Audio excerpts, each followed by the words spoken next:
But first up is the latest iteration of the coup. I don't want to call it impeachment because impeachment implies a constitutional, lawful process to remove a corrupt government official from power.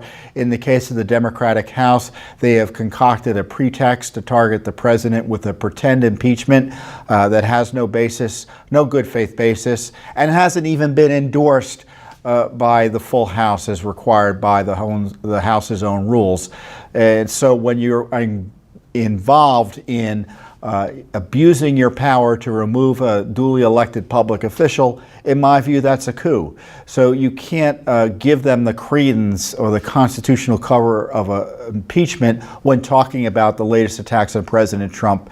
It's a coup. And what is it over? As I discussed last week, they've made the allegation using what is now known to be partisan sources against President Trump that he did something improper in communicating with the leader of Ukraine in requesting and demanding and asking about an investigation of the corruption that had targeted him and protected others, namely Joe Biden, in a phone call he made this summer. So all of Washington was a titter about that. So President Trump released a transcript of his call, transcripts which typically are kept confidential and classified because the communications between the President of the United States and foreign leaders are supposed to be private communications. And when your communication with the President of the United States is transcribed for all the world to see, it obviously harms our ability to conduct foreign policy. But the President thought that risk to foreign policy and our national security was worth answering the questions attacking him by releasing it. Also released was the so-called whistleblower complaint that really isn't a whistleblower complaint targeting President Trump. And it shows not only was nothing done wrong, but the president is being smeared and victimized once again by the coup cabal that's been targeting him since before he was even elected president. The transcript, I've reviewed the transcript, and I encourage you to read the transcript. You'll see the president was not doing anything inappropriate. He was talking about the issue of CrowdStrike, which is the issue where you had the Democratic National Committee hire their own firm to analyze how and if their servers were hacked. And that became the official analysis of the alleged Russia hacking of the Democratic National Committee. There was no independent government analysis there. They just accepted that Democratic National Committee report. They didn't even have access to the servers. The FBI didn't. And in fact, Mueller also accepted that CrowdStrike report. So the concern is, where is the server? So he's wondering if it's in Ukraine. And the president of Ukraine raises issues that the president is right to be concerned about, related to the firing of his ambassadors or his country's ambassador, collaboration with the Democratic National Committee to get dirt on President Trump during the campaign. This is the issue that the Ukraine, or that needs to be investigated by the Ukrainians, in my view, in concert with our Justice Department, which is the illegal targeting of President Trump, and whether Ukraine was pressured by the Obama administration to release dirt on Paul Manafort, then the campaign manager for the Trump campaign. Whether the Democratic National Committee worked with the Ukrainian embassy to try to get dirt on Manafort, and whether that dirt was how that dirt was released to them. What's the detail there? And then, of course, you've got Joe Biden and his son Hunter Biden. His son Hunter, in 2014, gets a cushy sweetheart board position on a company that is self-evidently corrupt, subject to investigations not only in Ukraine, but in the United Kingdom. He gets $50,000 a month. And the prosecutor that had been investigating that company is fired in 2016, specifically after Joe Biden threatens the government with withholding $1 billion in aid. Biden admitted to this on a video. So the president's right to raise questions about it. Not only was the Ukrainian call appropriate, he should be calling other countries involved in the conspiracy against him with the Obama administration. the United Kingdom, Italy, China, well, I don't know about China, the United Kingdom, Italy, Germany perhaps, Australia. This is what's happening, folks. The president was demanding and circling around an investigation of potential criminal activity by key leaders of the Democratic Party and the Obama administration. And surprise, surprise, once again, they pull out of their hat a smear of him for even asking the questions. The Democrats want to criminalize any questioning of their conduct. And they're seeking improperly to remove the president based on nothing. I've reviewed the whistleblower report, who it's pretty clear had a partisan agenda against President Trump. The Justice Department found indicia that he was a supporter of one of his opponents in the Democratic primary. And you look at the report, it's written like the FISA warrants. Frankly, it looks like it was written by Adam Schiff. It's secondhand accounts of this phone call that are misleadingly characterized, and then it quotes a bunch of newspaper articles. I tell you what, if Judicial Watch came up with a work product like that, I wouldn't let it go out the door. So no wonder the Justice Department shut it down and said this is garbage. The idea that anyone would think that the president asking a foreign government to investigate a matter of mutual concerns to both government would be the solicitation of a campaign contribution, it's absurd. Every communication then would be the solicitation of a campaign contribution for an incumbent president seeking re-election. Anything they would do to help U.S. foreign policy would be in that regard. They don't want the president to be president. They tried to destroy him, to distract from Hillary Clinton's criminality or email misconduct. Now we know it was also to protect Biden. Do you think it's any coincidence that as stories about Biden start percolating, they come up with this Ukraine garbage? This call, by the way, took place in July. This whistleblower has no firsthand knowledge. In fact, the knowledge he has may have been improperly obtained. Whoever, quote, was talking to him about the phone call, this was classified. Further misuse of classified information to falsely attack the president and undermining his presidency.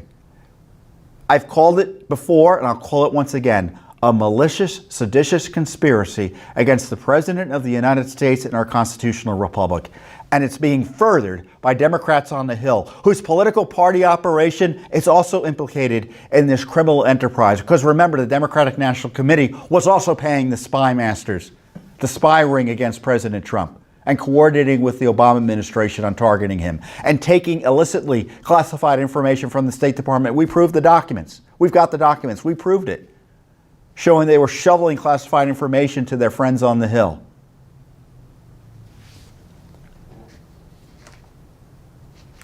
Where's the cover-up? He released all the information. And of course, there's always more information that needs to be released as far as they're concerned. It's all a distraction from the underlying corruption that Joe Biden essentially admitted to in that famous video I hope you've seen by now. Where he said, I want that prosecutor fired. If he's not fired within 6 hours, you're not going to get your $1 billion in aid. And they fired him, and he took credit for that. Then John Solomon was on Hannity this week reporting that he has documents from the Biden operation showing it's exactly what we think it is. A setup, a Biden setup to target and remove a prosecutor who was a problem for his son.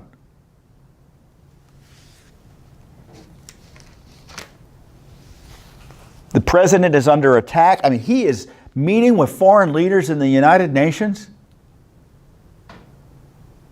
trying to do the job we elected him to do. And he's being subverted in the Middle East, the sensitive meeting, by this fraudulent whistleblower complaint. It's not a whistleblower complaint. This person isn't a whistleblower. A whistleblower is someone who witnesses misconduct and blows the whistle on it. It's not someone who says, I have a policy disagreement with the President of the United States, as rumored by people I've talked to who were improperly conveying the substance of classified information, which would be a crime. I want to know who this whistleblower is, and they should be investigated, because he ain't a whistleblower.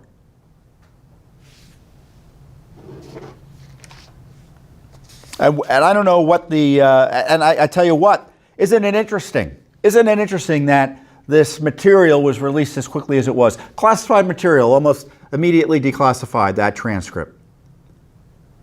And of course the whistleblower complaint, typically, which would be confidential, almost immediately released. And I'm glad to see all the Republicans were in favor of immediately releasing this material. Where's the other deep state material that's being withheld for years? The Spygate documents that we've been fighting about, the Peter Strzok, Lisa Page documents, the Hillary records, you name it. Isn't it interesting how the deep state is so quick to release information, and the president's encouraged to release information that his opponents may use against him? And I understand why they want it out there. It's government information. They have a right to fight for it. But when we ask for the same information about corruption, the biggest corruption scandal in American history, the real corruption, no one wants it. Not even the Republicans on the Hill. They've done zero to get it out. Maybe a little bit more than zero.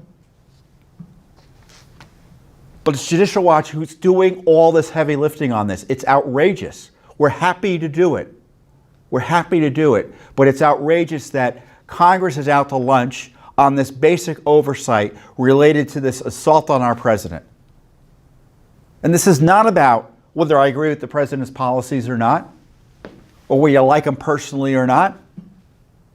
This is about whether or not we're going to have a president who's answerable to the people through elections and through the constitutional balancing, checks and balances, separation of powers and all of that, or whether we're going to have a president who can be removed from office through the illegal machinations of bureaucrats, appointees, and in the case of the Congress,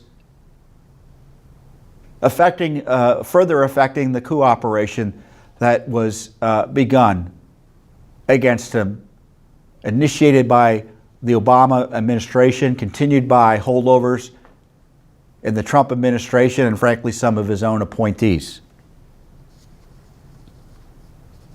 I kind of think that's an important issue, don't you? Instead, we're talking about an innocent call he made to the Ukraine. I'm glad to see he made the call. It's reassuring. And the Justice Department, and I guess in the call he said, maybe the leader of the Ukraine said, well, I'll talk to Giuliani. I understand he talked to one of our people. And the president said, that's great. You should talk to him. And I'll have Barr call you. Well, DOJ never called them. They should have. I'd like to see the transcripts, for instance. I just love all this newfound transparency for transcripts of presidential calls. We fought this administration for the transcripts of calls Obama had the night shortly after the Benghazi attacks. Because the transcripts, that classified information was in Hillary's email system. And they said, no, you can't have it. It's classified. So they protect Obama while targeting Trump.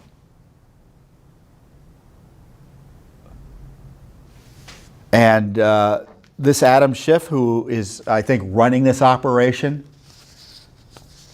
he's about as independent from the whistleblower, I guarantee you, if a full investigation's done, as Joe Biden is independent from his son. But this whistleblower complaint reads like one of these fraudulent FISA warrants. False information, and then stories based on that information to suggest criminal conduct falsely by the president. Unbelievable. And Judicial Watch has been in the forefront of trying to uncover this plot against him, which is a plot against us. the American people and uncovering the real corruption that these plots are designed to protect.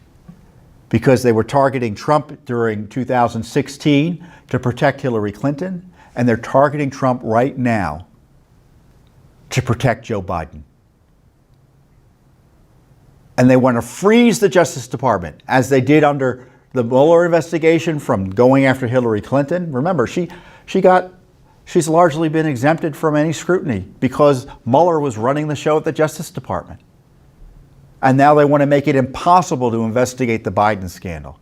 Well, you know what? Judicial Watch isn't going to be cowed. We just filed a new lawsuit against the State Department over the firing of the Ukraine Biden prosecutor that's in the news now, that the president asked about. How dare the president ask about that corruption? I'm glad the president's asking about corruption scandals. We asked for the documents in May. No answers. Simple request. They know what we're asking for. The scandal's been out there for several months, longer than that, frankly. And so we've had to sue in federal court. I just hope they give us the documents as quickly as they released this transcript.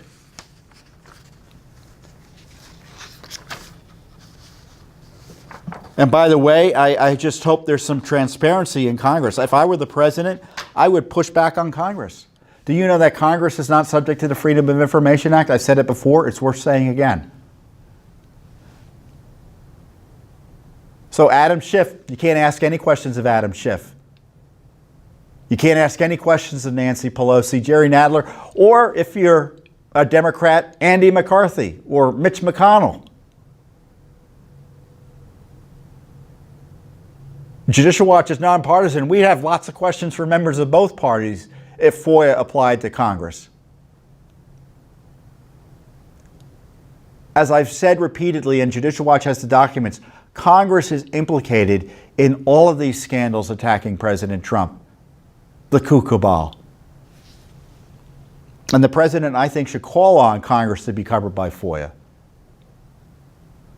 And if it ever becomes a real, quote, impeachment inquiry, he should be calling members of Congress, demanding information from Congress. And push back in that regard. Congress can't be immune from scrutiny anymore. It's not constitutional that it's immune from scrutiny. It doesn't mean that it's protected from any questioning about its operations. That can't be the case. It isn't the case. So we've got and we have at least a dozen requests pending on the Biden scandals. Hunter getting $50,000 a month from this corrupt Ukrainian company, $1.5 billion from the Chinese. First time any type of investment like that has been made by the Chinese company in anyone, and in any company like that. $1.5 billion. And Biden meets with Hunter's business partner when he travels to Beijing. Unbelievable corruption.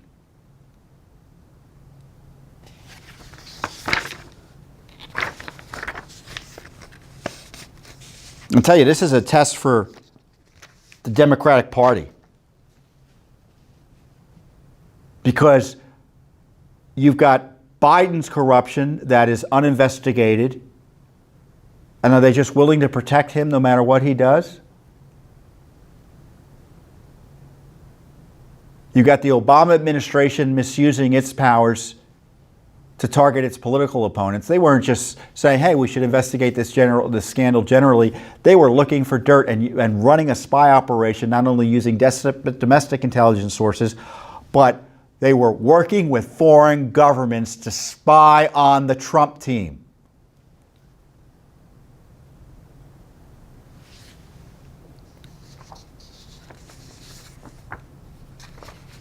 And then the news reports are, and I've noticed them, that the Democrats were threatening the Ukrainians with a cutoff of aid effectively if they were investigating the Biden. Are they going to be under investigation? Maybe we can impeach them, expel them. I tell you what, when we talk about impeachment, another thing you should think about is that You can impeach Obama. You can impeach Clinton. You can impeach Biden. There's no constitutional prohibition on impeaching a former government official. Obviously, the sanction would not be removal from office, would be a sanction of an inability to become a government official in the future. There's got to be strong, significant pushback against this effort to undo our election. These leftists are having visions of installing Hillary Clinton too, but Nancy Pelosi into the presidency through this impeachment process. That's not even really an impeachment process. As I said, it's a coup. So we take it seriously. And if I were Senator Mitch McConnell, and I encourage you, and I think this is a good project for those of you watching, call your senators and ask them to disavow the notion that President Trump can be impeached for this and to say there'll be no trial. Mitch McConnell should be encouraged to say there'll be no trial. Let your views be known on this. Call your members of Congress, both Democrat and Republican, and let your views be known on this.